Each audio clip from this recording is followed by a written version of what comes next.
I want to circle back to one more thing about prospecting. And this is a blog post that I'm writing today because I'm hearing from more and more people who are doing a much better job prospecting right now, that they're still needing to push really hard for the meeting.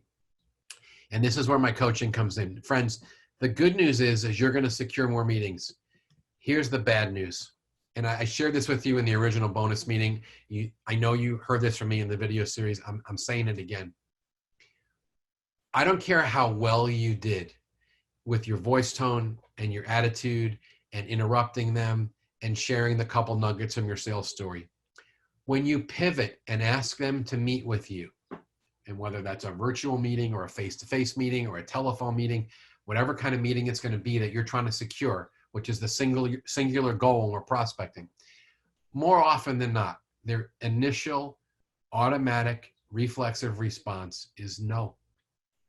And I'm telling you that no, and I told you this before, is what Jim Rohn said it should mean. Nothing. It should mean the same thing it means to a little kid, nothing.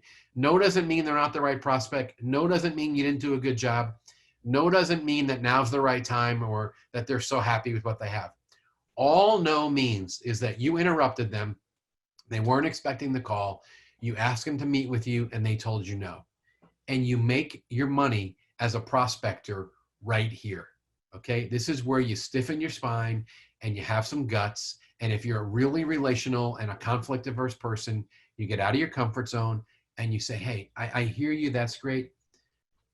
I want to visit with you. Even if we end up not being a fit, you're going to get value from our conversation. Okay, you use these magic words. All right, fit, visit, and value. Because these are non-threatening words, right? You visit with family and friends. Let's get together, see if we're fit, if we could bring you some value. And then after you've asked a couple times for the meeting using those words, if you're still getting no, that's when I encourage you to pull out what I call the money line. It's the universal objection buster. No matter what they tell you, you just come back and go, hey, you know, I get it. I get you're busy. I get you're happy. I get you're with somebody else. I get there's no money. I get you're not shopping. I get that COVID has you upside down and you're totally discombobulated. I get all that. Visit with me anyway. You're going to get a ton of insights and you're going to leave our meeting with a lot of ideas and value, even if there's no next step for me. And the reason I share that right now, Ryan, is I think we need to figure out how much of that delay tactic that we're getting from the prospect is legit and how much isn't. So all of that is the backdrop to say, I think we have a couple choices.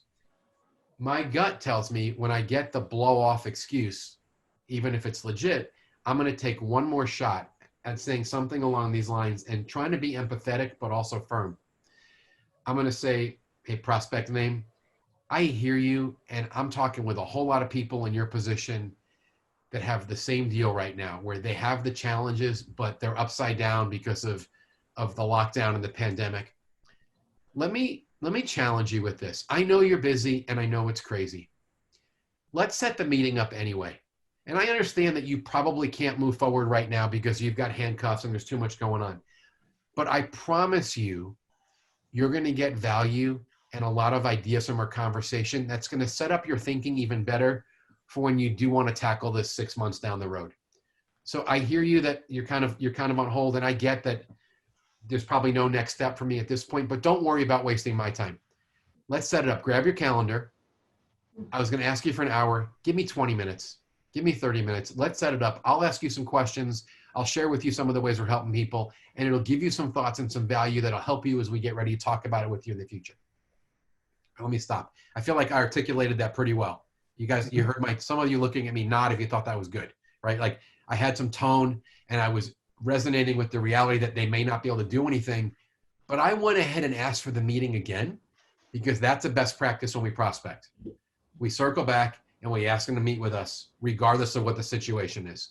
So I'm taking one more shot at it, Ryan, but with a little bit of empathy, hoping that they'll go, you know what, that makes sense. I'll take them. I'll do what you say, but you need to know there's no way we can commit to anything. And you go, that's fine. I just want to have the conversation and learn more about your situation.